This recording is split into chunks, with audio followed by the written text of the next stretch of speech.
Welcome to Cardboard Conjecture. We're a podcast about board games where we have opinions and conclusions formed on the basis of incomplete information. This episode of Cardboard Conjecture is brought to you by these great Saskatoon businesses: Amazing Stories Comics on 8th Street, Dragon's Den Games on 8th Street, and Breakout Escape Rooms on Faithful Avenue.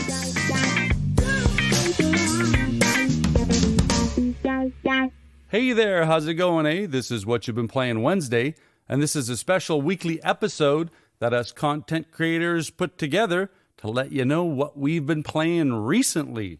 Because we have to let you know what we've been playing recently. And on this episode are the Tabletop Bellhop, Dice and Dragons, Meeple and the Moose, Board on the Air, the Meeple Dungeon, the Bridge City Boardgamers Community, and Cardboard Conjecture. And if you have the time, please check out the show notes for the links to the cast. And, like I always say, enjoy!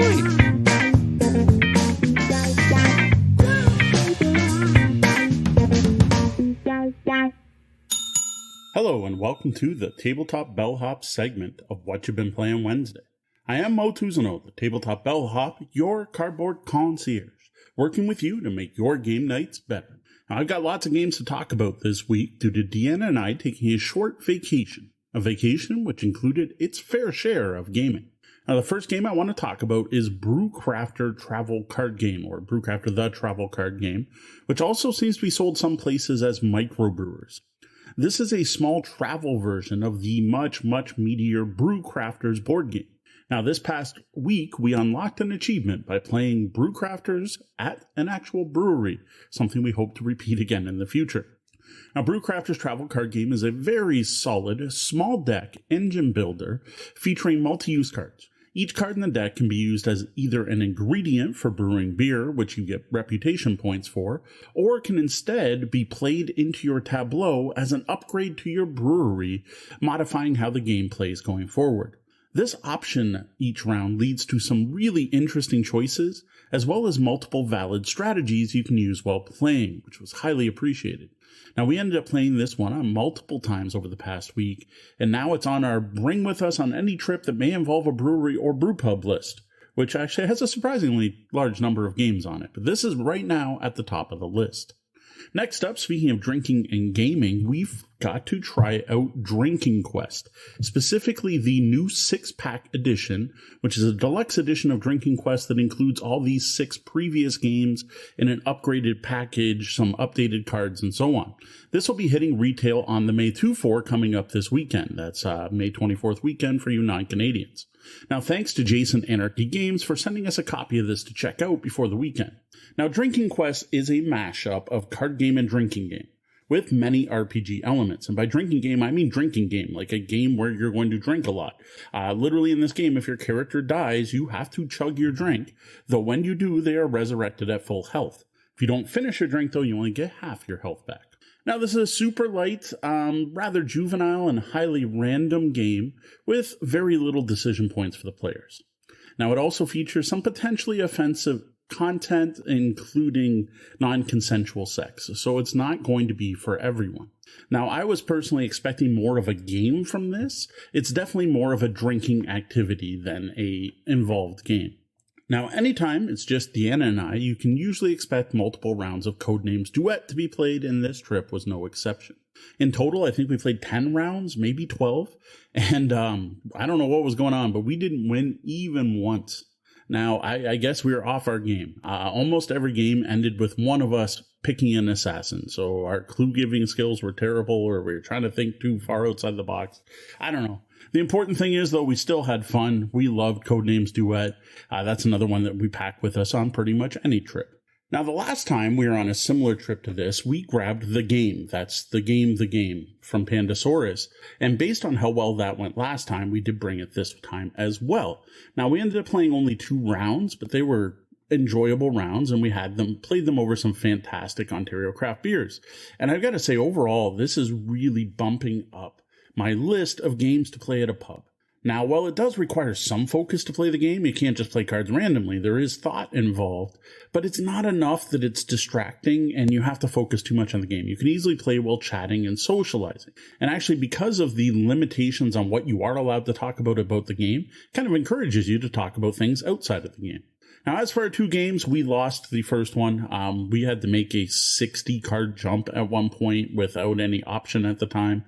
Maybe we could have played better leading up to that point, but once we hit that point, there was no choice, and there was no recovering from that. Now, our second game, we got down to 5 cards left total in our hands, and that may be a record. I can't remember.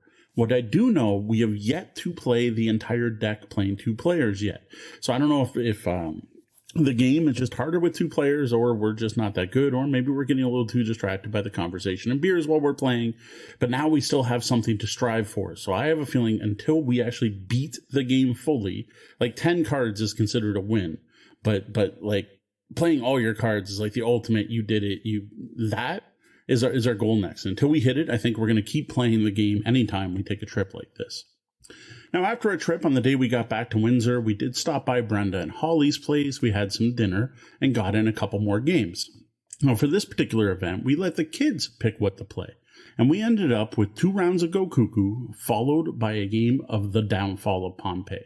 Now, Go Cuckoo is still amazing. This is honestly one of the best dexterity games out there, and if you dig dex games, you should just go pick this up. Now, this is from Haba, and was originally released as a special Easter game. Now, well marketed towards young kids, like the tin I think says age 4+, though I can't see a 4-year-old being able to play the game at all well, but they could play with the pieces. But anyway, it's supposed to be for 4+, and while my kids love it, my oldest daughter's 14 at this point and still digs this game. This is a game that is great with gamers of all ages. Even my dexterity game hating wife digs Go Cuckoo due to the tactics involved on how you place your sticks and trying to set things up so that for yourself on future turns or to punish players on their future turns. Now, as for The Downfall of Pompeii, yes, all you social media followers out there will be very happy to know that, yes, we did include a tea light in the volcano. Specifically one with this like cool little plastic flame that looked like it was flickering. And yeah, okay, I admit it, it makes the game much cooler. Actually, like way more cool than just adding a tea light should. Like there's just something about throwing those little cylinders into a lit up volcano that does actually make the game somehow better. As mentioned, the kids requested this one, so they are big fans, and this just continues to be a hit with the whole family. And I have a feeling it's going to keep seeing more and more plays. It's one of those games I kind of feel bad I haven't had in my collection until recently. But you know what? It's never too late to discover a great old game. Well, there you have what I've been playing this past week. Before I go, a reminder to visit tabletopbellhop.com. Join us most Wednesday nights on Twitch at 9 p.m. Eastern for our live podcast recording. I do say most because we will be skipping this week. Sean's daughter has a semi-formal, and he's got to pick her up and chaperone, so will not be available to record. Now, when you can't make it live, or if you miss one of our shows, you can also find us on your podcatcher of choice, on YouTube, and on the blog, where you can listen, along with the show notes. And you may be able to find us YouTube on Sundays around 1 p.m. for brunch, but that's a show we do if we are available. And we will not be doing one this week, so I'm not even sure why I'm mentioning it at the end of this show. I'm rambling. I'm done. For the Tabletop Bellhop Gaming Podcast, I am Moe T. Good day, and game on.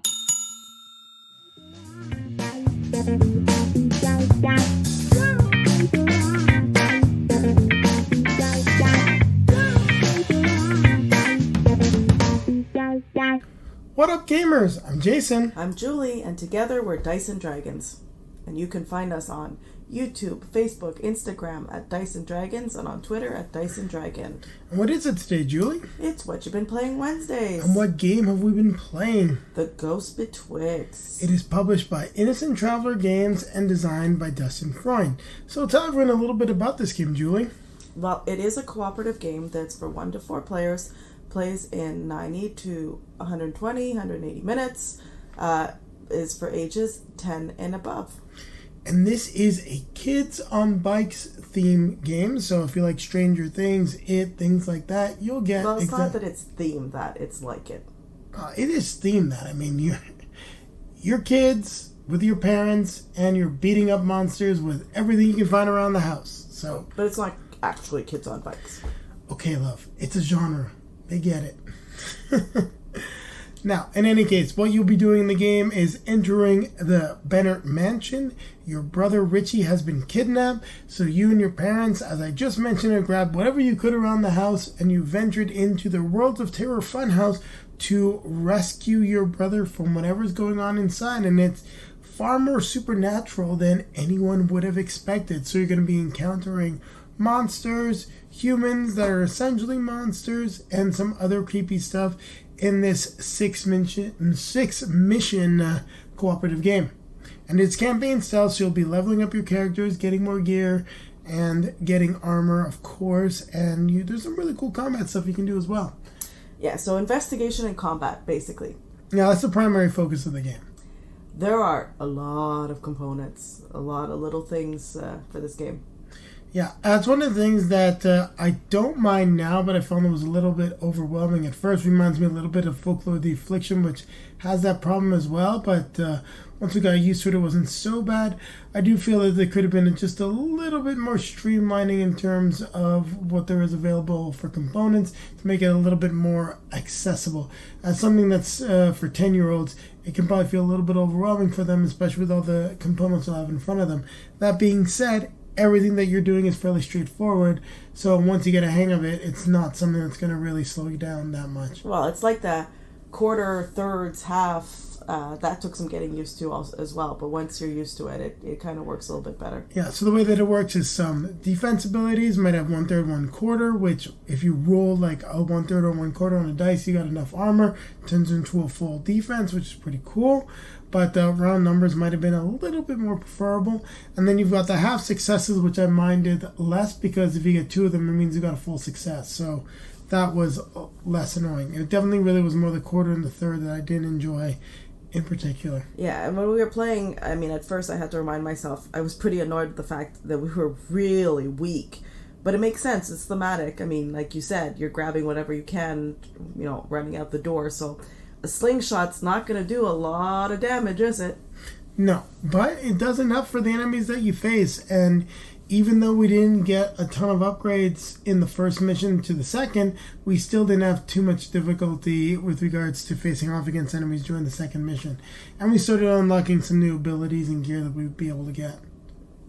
Yeah, I mean, so it's definitely accessible for younger players. I would definitely say, even at 10 years old, I would suggest that they probably want to play with an adult, just because, as you said, there's a lot of components. But from a strategy perspective, I think you could probably play with let younger players play. They just might take them a little longer to achieve what they're looking for. Yeah, and I really like the dice pool in the game. Building the dice pool is a lot of fun. I like the colorful dice. Everything's got a very bright and friendly family theme, even though it's a creepy haunted house. There is still that eeriness, but the art and everything really helps bring it helps make it accessible to the table. The one thing that I'll say that definitely was a downside for me, and probably the biggest downside that I had with regards to the game, is just learning the game, the rules reference guide, and the amount of time we're constantly going back to the mission book. A few more cards and a few other ways to potentially streamline some of that information, maybe some more player aids would have been much appreciated. A good example of this is that in each mission you'll potentially be getting some treasures, or there's going to be a surprise event table. If those things were just included as a mission card that I had out, readily available, and didn't have to go through the book, it would have been a lot easier and just a lot faster playing the game. And so, being that this is the freshman effort from Innocent Traveler Games, I really like what I see. I like the system, like what they've developed, but it could definitely use a little bit of refining and streamlining. Yeah, I mean, this is it's definitely a dungeon crawl, and it's nice in that regard. I was just thinking, it's not likely something that we would want to go back to necessarily, just the two of us. There are other games that are our go-to. I mean, there's some story, but it's no Lord of the Rings type level story. So I mean, like you said, it was a fun game. It was decent. I think it would be fun to play as a family more. I think that's really the right niche for it. No, and I have to agree, just in terms of what we like playing and what we have on the shelf, what's coming, what's shipping, things like that. This game is definitely one that we would like to complete. I'd like to see the end of the story, but I don't think we're going to be in a rush to get this one fully completed. We are so behind on our other campaign games that I think we're going to want to try to find some ways of finding the time to complete them. Might mean taking a little bit of break from reviews once we get caught up on a few things, but we'll get there. And on that note, I think we're going to remind everyone to... Well, I'm going to say, if you want to listen to our review, if you want more comments, a little bit more detail, you can check out a review that comes out tomorrow. Otherwise, we'd like to remind everybody to... Keep playing games.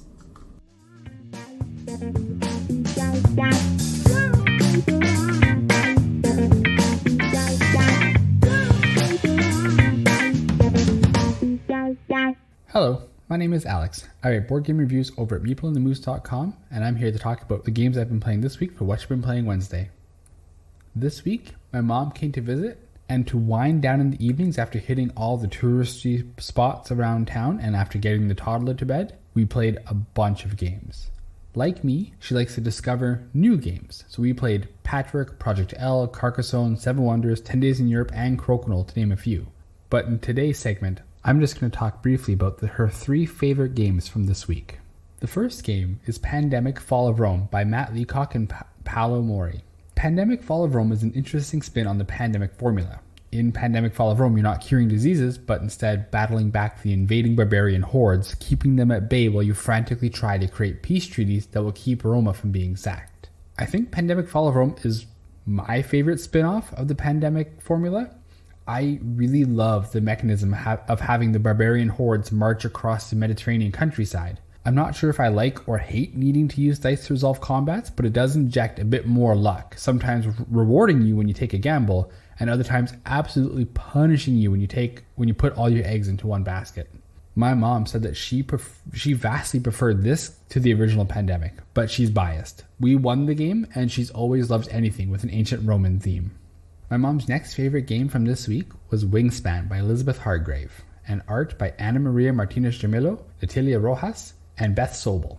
Wingspan is a card-driven engine-building game, and it was an instant hit with my mom. She loved how beautiful the art on the cards were and how great the production was. Personally, Wingspan is just a middle-of-the-road game for me, my biggest complaints being that the luck of the draw being quite prevalent and how I pine for more player interaction. But my issues with Wingspan don't stop me from introducing it to others, and it's been a hit every single time. And my mom's favorite game of the week was Calico by Kevin Russ and art by Beth Sobel. I know my mom, again, has a bias here. She's both a cat person and loves quilting.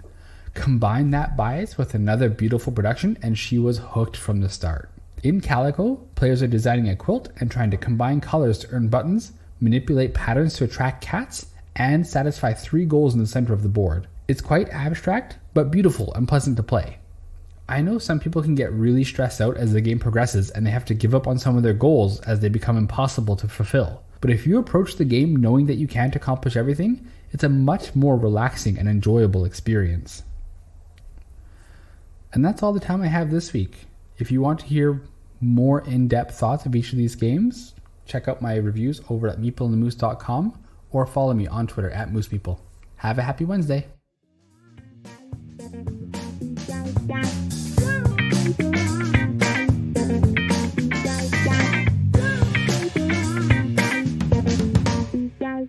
I'm David. And I'm Jordan. And this is Board on the Air, a weekly podcast in Saskatoon. And this is What Have You Been Playing? On today's talk segment, we are going to talk about the new hotness, Ark Nova. This is a new game, or newish game. Came out at Essen. Slow release into the US and even slower release into Canada. Finally hit Canada, got our copy, got to play it. Jordan, describe Ark Nova. In my personal opinion, it sort of seems like a mashup between some styles of like Brass Birmingham, Rajas the Ganges, and Terraforming Mars. Okay. So your main actions is you have your 5 cards at the bottom of your board. And all of them are more powerful the further right they get. And whenever you use a card, it goes to the farthest left spot. And everything rotates. Yeah, so the longer you wait to do an action, the more powerful it gets. and you're mainly just building a zoo. You're putting tiles down to have space for your animals, and then the cards, like in where the Terraforming Mars comes from, is the cards where you play animals and they'll give you an instant effect, or there's certain cards you'll play that will have a continuous effect that will happen every once in a while. But it's not as overwhelming as a Terraforming Mars, where you have 40 different cards that are activating on different things. Yeah, Terraforming Mars is all about that engine building where you do one card, which activates into the next card, which activates into the next card, which activates into the next card. And by the time you finish, you've missed the 5 cards that it also activated. There's 2 types of cards. There's the animals that you play, and then there's the sponsors. And then there's the third one, which is the conservation goals that you can play. Yeah, but in your tableau. Yeah. The sponsors are the ones that give you that ongoing bonus, ongoing effect. You get a few of those out. It's all based on, like any of these games, is what cards you get. Yeah. There is some mitigation where there's a row of cards down the middle. As you upgrade, you can pull from those. Well, you can always pull one from the start if you have a level 5 card draw, but... Yeah. Yeah. Yeah, and you have your tableau, or your map in front of you, which you're building your zoo, and you're putting pens out, which are different shapes. Yeah. Some animals require a specific pen. shape. Some require or allow you to put them into a specific pen. Like there's petting zoos, there's reptile villages. And the aviary. And aviaries, yeah. Like, you didn't build any of the special buildings. No, I did all the basics except for I did one petting zoo. Yeah, I did my main thing I built with my lizard habitat, the reptile area. Yeah. Which let me store multiple reptiles in there, and it was actually kind of good because there's a few small reptiles that are just like, oh, we don't actually take up space here. You just have to have it. Yeah. Yeah, it was a very interesting game. It took me a while to figure out the scoring. The scoring, figure out what moves you up on one of the tracks. Yeah. So like in Raja's, the money track, or in this one, I think it's the excitement track. Appeal track moves very quickly, but it's moving smaller spots. Yeah. Where the fame track in Raja's, or in this one, it was the conservation points. Conservation points jumps rapidly, but they're harder to do. I think Raja's is easier, but this one is all about, you have quests that are the main way to get these points, and both you and Shay were a little bit slow getting to them, and I was onto them like as soon as I could. You started attacking them. We were more figuring out the game. You know, what do I do to do this? What do I do to do that? I wasn't as focused on the scoring aspect of it. At least that's the excuse I'm going to use for finishing last. This is a long game. Yes. But at no time was I bored. No, it all flows really well. And unlike in Raja's, there's income periods where you're going to reset your money, like a Terraforming Mars. Yep. But the income is based on where you are on your appeal track, which is where I get the Brass Birmingham feel, where you can move up your money really quick, but it's certain areas is how much money you get for that area. Yeah. Yeah, I could see that. That makes sense, that brass income part of it.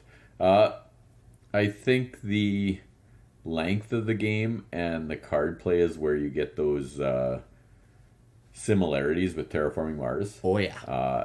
Terraforming Mars at okay, my history of Terraforming Mars, I played it the first time with 6 players. I found it one of the driest, worst games ever. I think that was either my first or second time playing. Yeah. With 6 players. Then I played it at 3 players, and I thought, oh, maybe there is a game here. Because Mel had played it, my wife had played it, and enjoyed it. So at 2. Yeah, and we played it at 3. And we played it at 3, and it was tolerable. I thought, okay, this isn't as bad as my first experience. Yeah. Then I played a 2-player game with Mel, and I had just a wonderful time. And that's where I thought, this is the player count this game is meant to be played Yeah. at. It's great at 2. It's tolerable if you have a good group at 3. Yeah. 4 is iffy.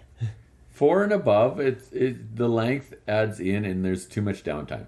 Arc Nova, I could see myself playing it at 4. Yes. I don't think it will add that much length, and I don't think the turns take that much time where you're going to be waiting.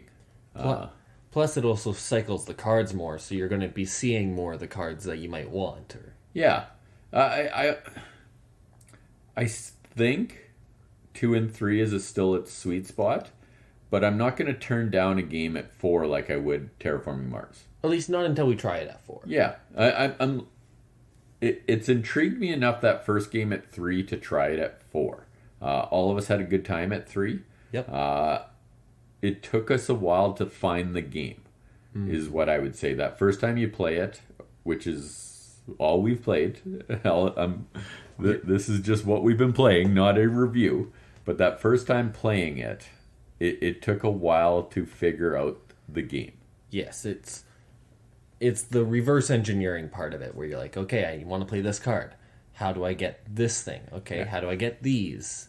What does this card do? Because there was a few times they did a card, you're like, oh, that's how that works. Yeah. And the one interesting thing that just popped in my head is that I found at the beginning of the game, I wasn't short of money. But as we played the later rounds, I got shorter and shorter of money, where Terraforming Mars is the opposite. Well, I find the reason I found that was because as you get into later rounds, you're like, oh, I'll play this bigger one now, or no one's really wanting to take the actions that will move down to the income phase. Yeah. Okay, I'm David. And I'm Jordan. And that was Arc Nova. Talk to you next week.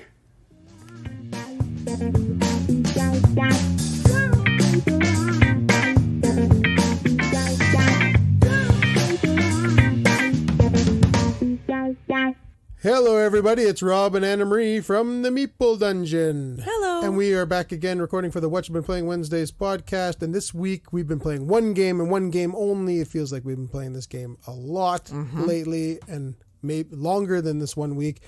What game are we talking about, Anna Marie? We are talking about Arc Nova, designed by Matthias Wiggy, and published by Capstone Games and Feuerland. Yeah, Arc Nova. So the new hotness that's out there, especially here in Canada. We have been playing basically nothing but Arc Nova for the last about 10 days or so. We played a whole whack of 2-player games of this game, and we just now finished playing our first 3-player game, and it's about 11:30 p.m. Pacific right now when we're recording this, just after finished playing that. So we're kind of fresh off our first 3-player game here, so we're going to talk to you a little bit about how this game works and what we thought. This game is simply a zoo builder.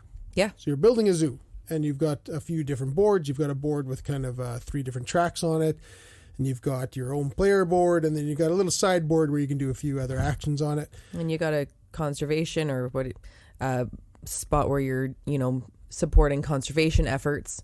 Yeah, that's the sideboard, yeah. Yeah. Yeah. There's kind of what's it called? The Association track? Association board? Yeah, association board, yeah. Yeah, and then, you've got your own player board where your little map is that you're going to be filling in kind of the hexes to fill in your... You're building your enclosures for your zoo and adding little buildings and kiosks. Yeah, and the bulk of the game is cards, and there are 200 some odd cards in this game that are all unique, which is really, really cool. And this game does play fairly similar to... another great game out there called Terraforming Mars that everyone's probably heard of, and it's a similar style of game. Although I wouldn't say it's as close to Terraforming Mars as a lot of people have been saying. There are certainly similarities, but quite different in a few different aspects. The one cool thing about this game is the way that this game scores. I was just gonna say I love the scoring track in this game. There are 2 tracks. There's an appeal track and the conservation track. And, one is the appeal is like your ticket sales. You know, so the more animals you have in your zoo, you're going to gain more ticket sales. So you're going up the appeal track. But then the more conservation efforts that you support, you're going to go up the conservation track. And one starts at one end of the board, the other starts at the other, and you're like going on opposite ways. Either ends of the horseshoe. So they're going to intersect eventually. Yep. And once they intersect, that's the game end trigger. And then you have to try to push it. So you have some like you some want of them your to meet, but you also want them to bypass each other by as far as possible. Yeah, so you have like during the game, you're basically playing out two types of cards during your turn. You're going to be playing out animals into your zoo, and then you're going to be playing out sponsor cards. And the sponsors, a lot of those will have some game end scoring. So if you're lucky enough to get those, you're going to have some game end scoring there. But you also get 2 game end scoring cards at the beginning of the game, and then you're going to have to get rid of one of them. But with all of those cards, as you're building your tableau and you're putting out animals into your zoo and putting out sponsors, you want to try to keep in mind, like, okay, these are going to help me in the game end scoring so that when they finally intersect, I'm going to get to push them past farther. Yeah. Get me extra appeal, get me extra conservation. Yeah, because you want them to pass each other and then just keep on going in the two different directions as far as you can, because the difference between those pegs at the end of the day is going to be your final score. So if a difference of 10, you're going to finish the game with 10 points. It's simple as that. Yeah. Really, really cool that way. And I really like how that works. Also, I really enjoy on your player board, you have your map where you're building your zoo, but underneath that is where the meat and potatoes of this game comes from, and that you have 5 action selection cards that you have to work with, and they sit in 5 different spots, 1 through 5, and that those different slots give a power to the card that's underneath it. So if you have a card sitting in your 1 slot, it basically has a power of 1, and if you have a card sitting in your 5 slot, it has a power of 5, and that's really, really neat. And as you use these cards, they move from say you used your number 5 card, and it was like your play out an animal card, you'd be able to play out an animal. That card would allow you to play out 2 animals because it's at a power of 5. And if it says it right on the card, basically if this card's in the level 5 slot, you can play out 2 animals. If it's in the level 4, 3, 2 slots, you can only do 1. And if it's in the level 1 slot, you can't play any. And that's just how it works. So you would fire up whatever card you want and then do whatever it says. And then you would take that card and you throw it down to the far left side. And your level 1 it slot. Becomes your level 1, and everything shuffles up. And it's neat because you don't have to play your level 5 card. You could play your level 3, and then it's going to go back down to the level 1. But then all of a sudden your number 2 has become your number 3, right? Exactly. And so you can. It's all about, maybe you don't need your building, and I only need a lower enclosure, like a smaller enclosure. Well, I can build at my level 2, and I can put out a level 2 enclosure. Yeah. And then I move up whatever that 1 card is to try to get it going faster up the track. It's very awesome. It's that very, very that cool that way. Mechanism is very cool. Yeah, I really, really like that part of it. I mean, that is the bulk of this game takes place in those 5 cards, using them in whatever way you want, and it's just back and forth turns. Like, there's no rounds to this game. It's just back and forth, taking an action, and then adjusting your cards on your little table, and then getting those pegs to go up one track and go up the other track and intersect and push past each other to give you your final score. I really the one thing, this game is long.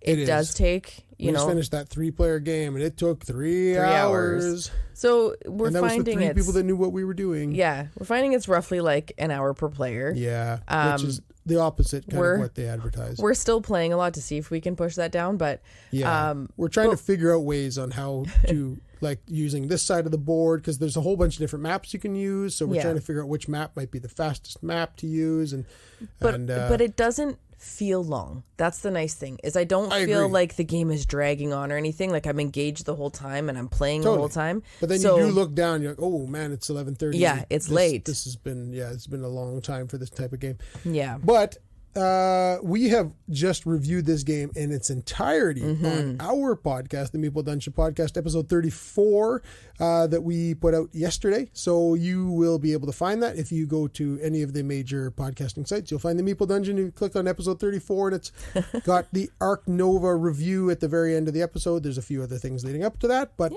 that's it for this week. So we're gonna run, and we'll see you next week. Cheers. See ya.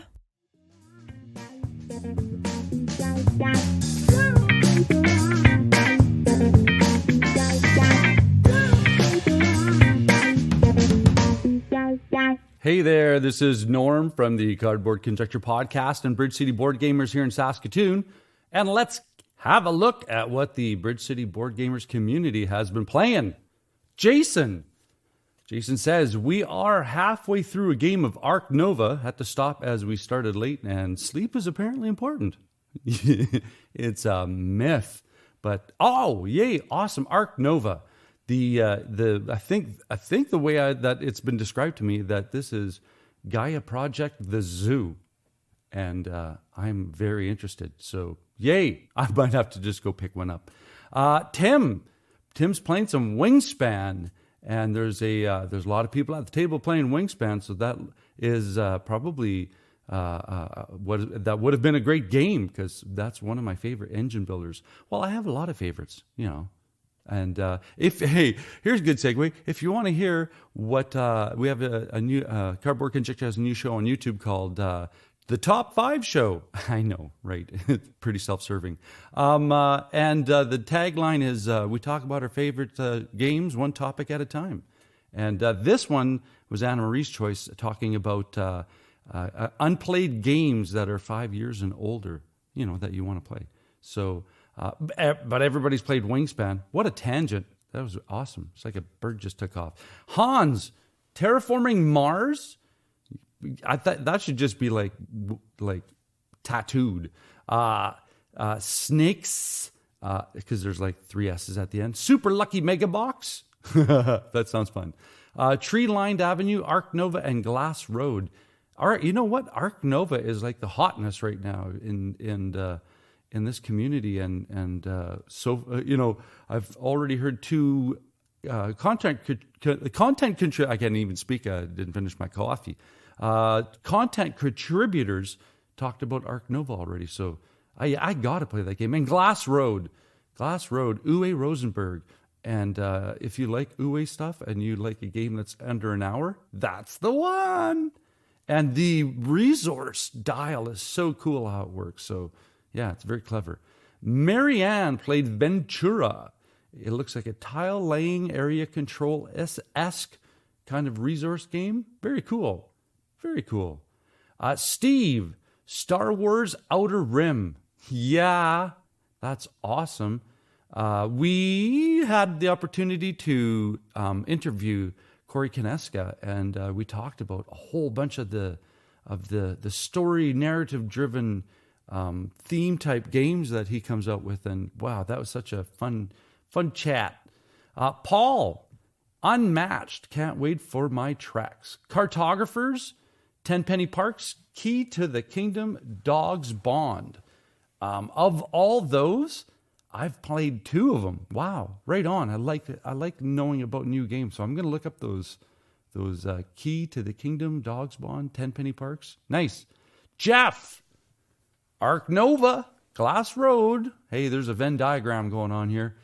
Tree Lined Avenue, Free Ride, Veggies, Founders of Teotihuacan, Azul Queen's Garden, Barren Park, Rolling Realms, and Tenpenny Parks. That is an enormous lineup.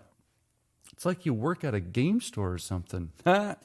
Eli picked up where I left off in the Edge of the Earth for Arkham living card game. Yay, I got to get back to that.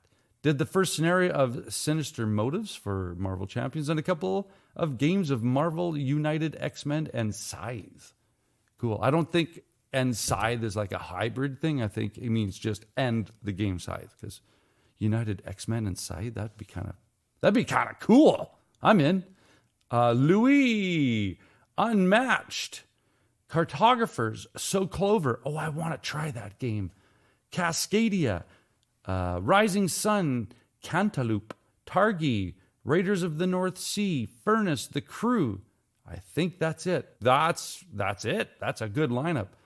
So Clover. I want to play that one because I love Just One, which is my favorite party game. And a lot of people have said, yeah, this one's just as good. So that's a sell for me. And, it makes sense because it is difficult to find. So if you see it, buy it, because if you don't want it, somebody you know does. Joel, Dune Imperium, yay. Zombie Dice, Camel Up, Regicide, Twice as Clever, Land versus Sea, and Undaunted North Africa. Wow, spectacular. I just picked up Camel Up at Dragon's Den Games, and I can't wait to play it. Yeah. Good. Nice. Matt got in 2 plays of Teotihuacan, City of the Gods, with all 3 expansions. That anytime that I see anybody say, and I used all the expansions, and it was a 3-day game. No, I'm joking. But that sounds like it's plentiful. Well, there you go. That's what the Bridge City Board Gamers community has been playing. So if someone was to ask me the question, Norm, what you been playing? And my answer would be, well, last week, I haven't been playing that many games because I've been woodworking lad in the Wood Geek Studio. And here a little pitch. If you're interested in some Wood Geek Studio handcrafted gaming accessories, you can pick them up at Dragon's Den Games and Amazing Stories on 8th Street. I'm sorry. So I played in Gamer's Garage last week, a spectacular loss on my part, like epic narratively. This could have been like, part of a Sci-Fi Network episode, because I played Clank in Space, a deck building adventure. And you have to have, because there's exclamation points all over this title. And there was myself, Jeff, Dave, and Jordan. And we played with, again, I think we played with all the expansions. And wow, one expansion completely changed. This is the one where you take the cube. I forget what the title is. I think it's Apocalypse, where you use the black cubes on a board that releases events, thematic events, and level 1, level 2, level 3. And oh boy, did we as a collective not pay too much attention to this one, because it completely took the knees out on some of the tactical choices in the game. But if you don't know this game, it's designed by Paul Denon, and it's published by Direwolf Games, Renegade Game Studios. And if it feels familiar to Dune Imperium, it's because this is the team that went ahead and designed Dune Imperium, and they took the DNA, part of the DNA of their Clank methodology. And this is such a fun deck building game, and the sense of humor in it is spectacular, because as Clank, a lot of the cards and a lot of the items and everything kind of are sarcastically and thematically connected to the genre. So Clank, like the Dungeon Diver, you find a lot of kind of funny play on words with that theme. And again, with this one, Clank in Space, a lot of the characters you look at that and go, oh yeah, that's a funny version of a Star Trek character, or that's a funny version of a Doctor Who thing, right? I mean, there's so many adoptions of genres in this game solely for comedic purposes, right? It doesn't change the game at all. It just gives it another kind of funny layer of depth to it. To enter, and to have fun, because this game is fun. So if you've never played this game, I call it like Dine and Dash the game, because depending on the theme of the original version, which is a dungeon diver, and this one's like a space thing.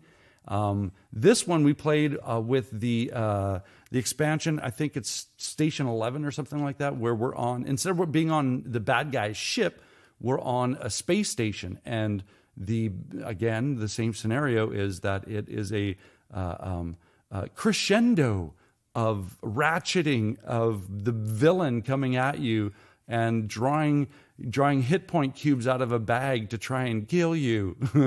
Because as you're trying to sneak around, you make noise, and this noise goes into the bag. And that's the cool mechanism of this game is you could do what you want, but your behavior has consequences, and that consequences are noise of these represented by these little cubes that go in the bag. And every time you trigger a villain attack, you draw a certain amount of cubes depending on what ratchet you're on in regards to the tension. And those cubes come out and basically are the game trying to destroy you. And also, it's not just the game, it's dine and dash the game, because ultimately you're trying to get to a certain level or open up a certain level where you can go get the treasures, which are the big victory points. And they start off, I think it's like 5, 10, and they go up in increments of 5 all the way up to 30. So with the game trying to like put you out of your misery, the other players at the table are trying to do the same thing because, in my case, I was just having fun accumulating points, and we discovered at the end of the game, had I gotten out, I would have, I think, beat everybody by 20 points. So the collective conspiracy at the table was, hey, let's make sure Norm stays on the space station. And they got out of there fast. And being a deck builder, I didn't build enough movement in my deck. And it was so classic. It was so cinematic. I got to about two movements away from the cargo bay, and had I got to the cargo bay, I could have saved, my victory points, but not, get the victory points of being able to get off or out of, this of the bad space. But they on their turn, they're all pulling cubes, and they finalized me at the threshold. And it was epic. It was awesome. And if that was me perishing in such a bravado manner was awesome, that says to you how fun this game is. So yeah, if you have not played this game, give it a shot. And if you're Robb, who picked up this game, you might as well start playing it, right? And that's pretty much it. I played Clank, and what a memorable game this week it was. So that brings us to the point of this show, where I like to say thank you so much for listening, and thank you always huge thank you to the content creators who take the time to put something together and have this show become a reality. I always appreciate it. Thank you so much. And that being said, keep your stick on the ice and take care out there, eh?